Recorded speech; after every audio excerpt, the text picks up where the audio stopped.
It is Mizzou Wrestling head coach Brian Smith, whose team will be featured on UFC FIGHT PASS once again this Saturday, February 22nd. Coach, regular season finale.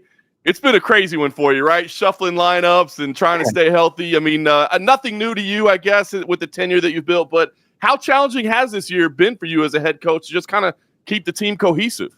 Probably for the amount of injuries that we had, and just the most I've ever had. And I've been a head coach for 28 years and in college wrestling 34 years. Never had a year like this, but you learn from everything you go through, and definitely learned that you gotta, how you walk in the room, how you approach these young athletes, staying positive, keeping people up, finding a way to turn it into a positive with, in some of those duels you guys covered earlier, we had guys up 1 and 2 weights and battling for us. So you can turn something that's so bleak into something positive and grow from it. And we are. And now getting Colton Hawks back and Keegan this weekend, it gives us a lot more excitement going into this duel. Keegan's last match.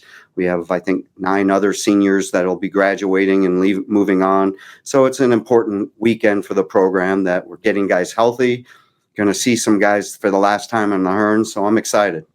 I love it, man. Hey, listen, and before we talk about this duel, let me just say, you still enter the week ranked number 25. So, that shows a lot about your team's resilience, right? You could have just packed it up and said, well, I guess this is going to be a terrible year for us, and everybody kind of battled and clawed and kept you in the rankings. They did, and this is a big duel for us.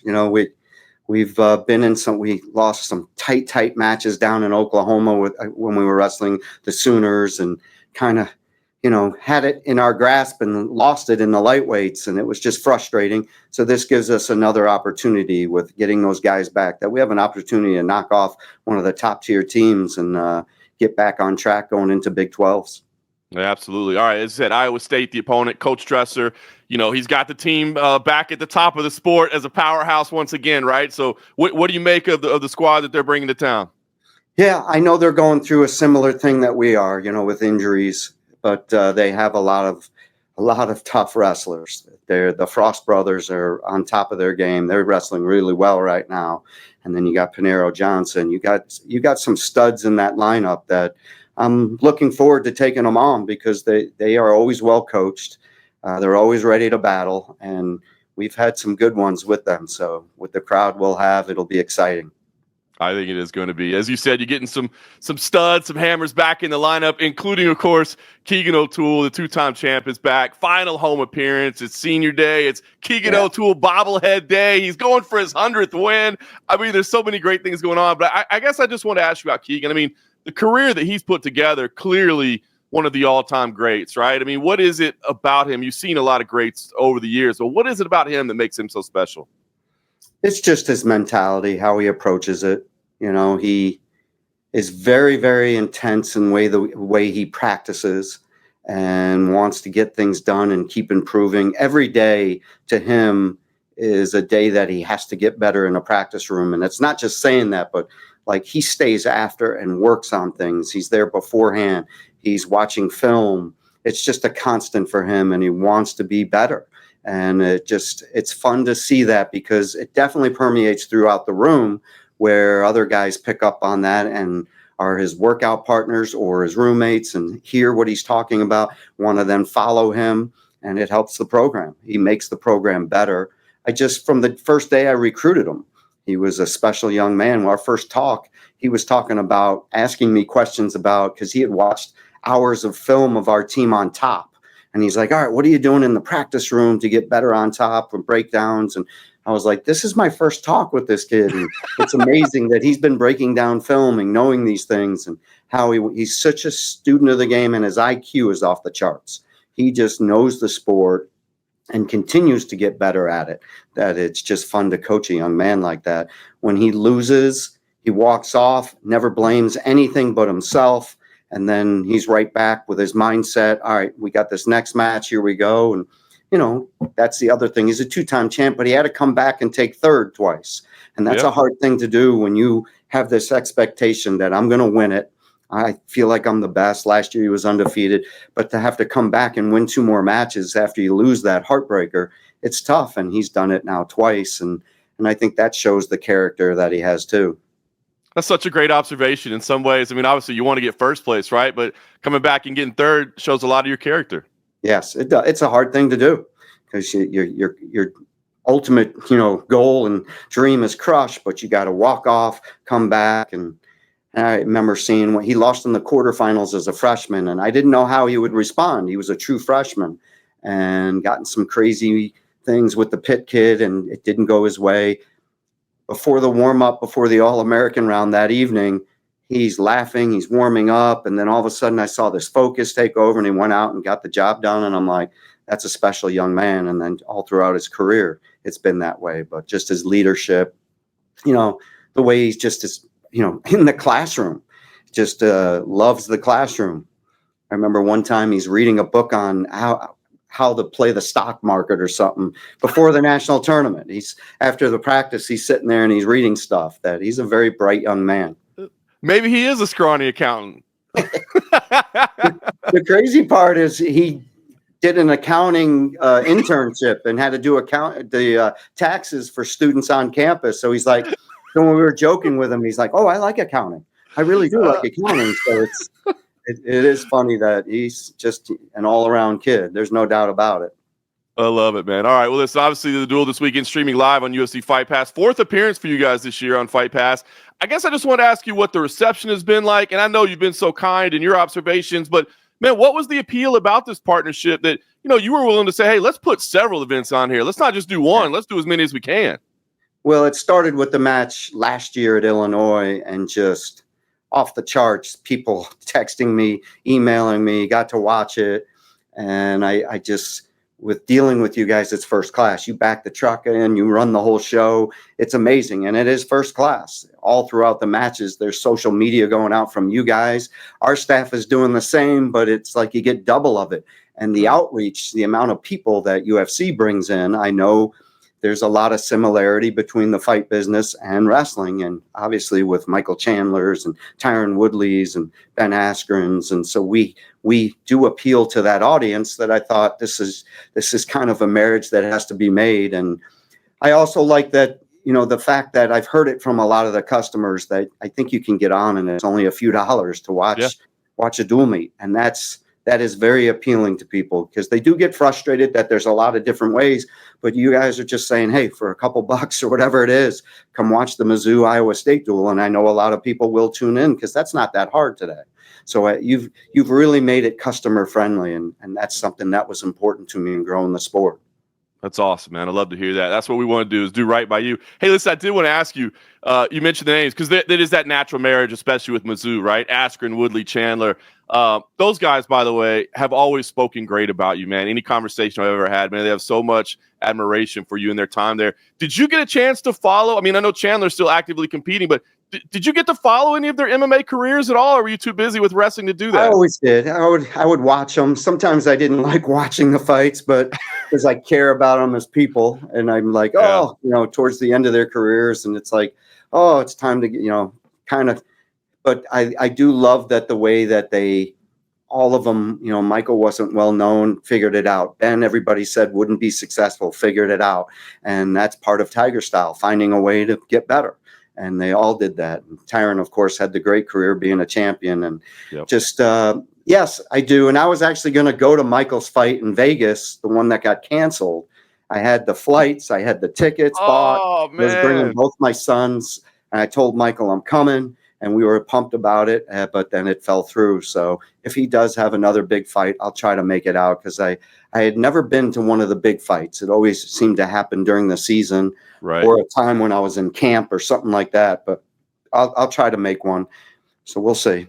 That'd be amazing. It'd be great to get you to a big UFC event. Hey, speaking of Michael, was he always like Mr. Motivation? Like even back in college, was he that positive energy guy that he is today? He came in the room as a walk-on and just would battle. And there were times when he started his second through fifth year. He was the starter, went to nationals all those years and All-American. But he was the type of kid that went so hard that there were times I would say, I'm locking the doors. You're not allowed in. I want you to take a day or two off. And then Ben had a mat in his basement of his house.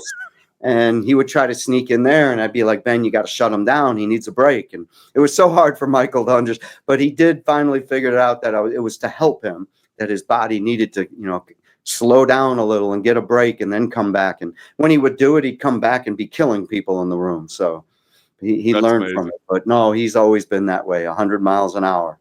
But That's a great amazing. person, too. He's always been a special young man. Amazing individual. And if you got one more time for a trip down memory lane, I did want to ask you about Ben Askren as well, because I don't think MMA fans realize just how special he was as a wrestler. I mean, his accomplishments are off the charts. Is he the best you ever coached? He's definitely the guy that came in and changed, the sport at the time. There were people scrambling before Ben scrambled. But Ben kind of picked it up on his, from watching film, from doing things, and then not being a great athlete, just kind of rolling into things. So he brought the funk with him and then got better and better. And there were some coaches on staff that helped him with it. But he just evolved, and he made it with his personality. And this with the fight business, the personality can make or break a fight too. And Ben built things up, and what he did in high school with bringing the overcoat and the briefcase to a face-off once. And I remember that, but I got to know him as a person. He's very bright. He's very intelligent, he's written 2 books, but he just loved the mental side of the sport too.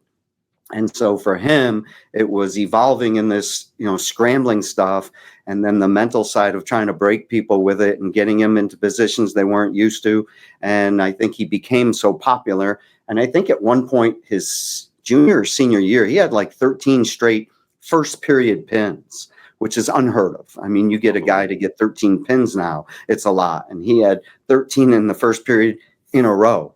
And it just, people stopped to watch him. It was like the Tyson effect, that, man, he's coming out, he's going to put you on your back and pin you. That takes a special mentality, but he loved it. Very similar. I know he coached Keegan, but very similar mentalities, where just always growing and wanting to get better. He would come into the practice room with a big smile and wanting to learn, or, coach, I watched this Russian, here's what he was doing. And that's what made him special. And just, I think he ended up with 90 or 91 pins, which is unheard of. Guys getting 90 matches now would be a lot. And he's getting 90. Keegan's going for his 100th win. Ben had 90 or 91 pins, I think it was, which is unheard of. So he was special. That's unbelievable, man. I appreciate it. I guess we might as well do the trifecta. What do you remember about Tyron Woodley in the room? I mean, obviously, his career speaks for itself in the UFC. It looks like he's coming back to fight again, but what do you remember about him in the room? I was texting with him the other day because I'm speaking in St. Louis next week, and he said, hey, I'm putting it on the line again or something. So good for him. I mean, he stays in shape. There's no doubt about it. I see him, and he's been out a few years, and he's still shredded. He always was. I think his off season, he was like 6% body fat. We would body fat test him, and he was an amazing. But just to get him to stay home was big, because he was a kid out of Ferguson, Missouri, which is in the St. Louis area. And he had committed, I think, to Nebraska. And I had just taken over. And I remember driving down and talking with mom and him, and convincing him to stay home was big for our program, because he becomes our first Big 12 champion, and then goes on and All-Americans a few times. And but that was important, because he brought in this St. Louis, that first stud from St. Louis that those kids were thinking, Mizzou's not at that point, I want to go there. He was the first stud to come. And that made a big difference, that when he came here, he was a great leader. He actually coached with us a year after he graduated. And that was like going into Ben's junior or senior year, and they would battle. Actually, one year they were in the Southern Scuffle finals, and I wouldn't let them wrestle, because it would have been great, but I just didn't need the two of them going at it. But he's a great young man, great family. His mom, unbelievable woman. If you ever saw her mat side or at the fight side, I'd always hear her when he was fighting, because you could, come on, baby. You can. Yes. So it was really, really good to have Tyron in the program, and we still stay in touch. I mean, I'm going out to see him next week. So that's the other thing, the relationship that we still have. Michael came and talked to the team when we were in Nashville competing, spent a couple hours with our guys. Ben, anytime he's in town, he'll run a practice. There's just that they really, really care for the program, and are truly, know it made a difference in their life, but they also made a difference with this program. So we're grateful for them, but I know they're grateful for this place. That's awesome, man. There's such a connection between these two sports, so I'm so great to see it growing. So I appreciate taking that trip down memory lane. Let's bring it back to current. It's the regular season final, right? And then you got the Big 12 championships. Guys will go on to the NCAAs. It looks like it's going to be a spirited duel on Saturday. So what are you looking for out of this? I mean, is it about prepping for the Big 12s? Is it about delivering a victory on senior day? Like, what are you expecting out of Saturday? You know, you don't talk about wins and losses. You talk about go and execute what you can do. And take it minute by minute and move by move and getting to your ties, winning the position, running through shots. If they're shooting on us, stopping shots and run. You know, if you just stay in the moment and not worry about what's the score right now and what's going on, what happened to my teammate, just staying focused on what you can control. And that's really when our guys wrestle their best. When they go out there and they're wrestling aggressive. And that's something we've really worked in these 3 weeks, getting after it and scoring points. And that's what I want to see. If we do that, then we give ourselves the best chance to pull a win off here. I love it. You got me motivated, man. I'm telling you. I'm looking for I'm fired up. I love hearing you guys. I can hear you guys when I'm coaching. You're so fired up on the call. So it's fun to hear. I love it. Well, Coach, I appreciate the time. I know you got a lot going on, but we look forward to seeing you on Saturday. See you Saturday.